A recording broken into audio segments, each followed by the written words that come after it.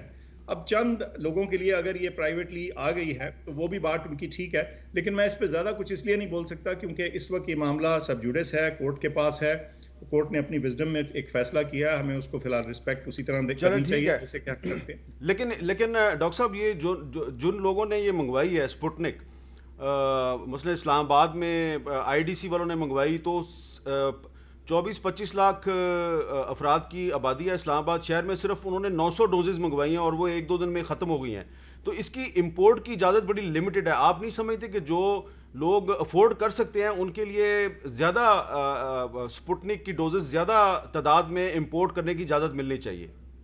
حامد صاحب, ہماری طرف سے تعداد پہ کوئی پابندی یا کیپ نہیں ہے, مسئلہ صرف یہ ہے, اور یہ آپ نے بڑی اچھی اور زبردست بات کر دی, بات یہ ہے کہ ایون جب ایک پرائیویٹ امپورٹر جو اس پہ بہت شور ہوگا تھا کہ جی ان کو اجازت دی جائے, لانے دی جائے, جیسے آپ بھی فرما رہے ہیں, تو بات یہ ہے کہ جو گلوبل فراہمی ہے نا, جو اویلیبلٹی ہے وہ اس وقت اتنی آسان نہیں ہے, تو جو ان کو مل گئی وہ لے آئے, شاید اور بھی لے آئے, اور بالکل آپ کی بات ٹھیک ہے کہ ہمیں ایڈیشنل جیسے کہتے ہیں پروکیورمنٹ کی ضرورت ہے. ہم پرائیویٹ پروکیورمنٹ تو پرائیویٹ سیکٹر کو ہے جی, میں اس کی مثال دیتا ہوں, ٹھیک ہے اگر کسی کا بچہ پڑھنے جا رہا ہے کسی ایسے ملک جہاں کے ویکسین کی ضرورت ہے, ریکوائرمنٹ ہے, اب وہ اس کی عمر کی باری شاید کئی ہفتوں کئی مہینوں تک نہ آئے, اس صورت میں اگر وہ پرائیویٹ پروکیور کر کے لگوانا چاہیں, یا کوئی بزنس مین ہے وہ ٹریول کرنا چاہتا ہے اور اس کو ضرورت ہے, تو یہ ایک الگ کیس ہے, اس محدود سچویشن کے لیے یہ معاملہ ٹھیک ہے. لیکن جو پاکستان کی عمومی پاپولیشن ہے اس تک ویکسین پہنچانا حکومت کی ذمہ داری ہے, اور ہم وہ سمجھتے بھی ہیں اور ہم وہ پہنچائیں گے. اور جو وبا کی کمر توڑنے کے لیے ایک اہم جز ہے, وہ تھوڑی سی ویکسین سے نہیں ہوگا, وہ tens of millions of doses سے کم پہ نہیں پہنچے گا, وہ ہم نے پہنچنا.